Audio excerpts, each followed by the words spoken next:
Hi all, welcome to football arena. ഇന്ന് Brazilian ലീഗിൽ നടന്ന മത്സരത്തിൽ സാന്റോസും മിറാസോളും തമ്മിലായിരുന്നു ഏറ്റുമുട്ടിയിരുന്നത്.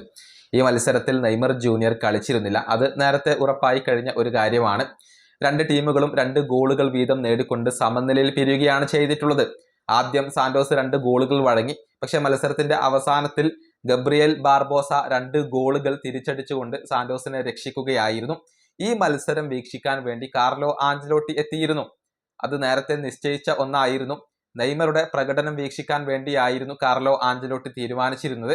പക്ഷേ നെയ്മർ ഈ മത്സരം കളിക്കുന്നില്ല എന്നുള്ളത് നേരത്തെ അറിഞ്ഞിട്ടും ഈ മത്സരം വീക്ഷിക്കാൻ വേണ്ടി കാർലോ ആഞ്ചലോട്ടി എത്തുകയായിരുന്നു. വെറുതെ അദ്ദേഹം ഈ ഒരു മത്സരം വീക്ഷിക്കാൻ വേണ്ടി എത്തി എന്നുള്ളതാണ്. ഇതേക്കുറിച്ച് ഗബ്രിയേൽ ബാർബോസയോട് ചോദിച്ചിരുന്നു. അതായത് ആഞ്ചലോട്ടി ഇന്നത്തെ മത്സരം വീക്ഷിക്കാൻ വേണ്ടി ഉണ്ടായിരുന്നുവല്ലോ, ബ്രസീലിയൻ ദേശീയ ടീമിലേക്ക് തിരിച്ചെത്താൻ കഴിയുമെന്ന് നിങ്ങൾ പ്രതീക്ഷിക്കുന്നുണ്ടോ എന്നായിരുന്നു ബാർബോസയോട് ചോദിച്ചത്. അതിന് വളരെ തമാശ രൂപത്തിലാണ് അദ്ദേഹം മറുപടി പറഞ്ഞിട്ടുള്ളത്. അതായത്, ഞാൻ ആഗ്രഹിക്കുന്ന കാര്യം എന്തെന്നാൽ അടുത്ത കൊറിന്ത്യൻസിനെതിരെയുള്ള മത്സരത്തിൽ അദ്ദേഹം നെയ്മറുടെ പ്രകടനം വീക്ഷിക്കാൻ വേണ്ടി എത്തും എന്നുള്ളതാണ് എന്നാണ് ബാർബോസ പറഞ്ഞിട്ടുള്ളത്.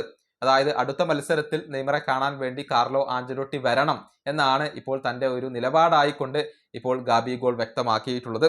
ഏതായാലും നെയ്മർ ജൂനിയർ ഇല്ലാത്ത മത്സരമായിരുന്നിട്ട് പോലും കാർലോ ആഞ്ചലോട്ടി ഈ ഒരു മത്സരം വീക്ഷിക്കാൻ വേണ്ടി എത്തിയത് ഇപ്പോൾ വലിയ രൂപത്തിൽ ചർച്ചാ വിഷയമായിട്ടുണ്ട്. ഈ വീഡിയോ അവസാനിപ്പിക്കുന്നു. അടുത്തൊരു വീഡിയോ കാണാം.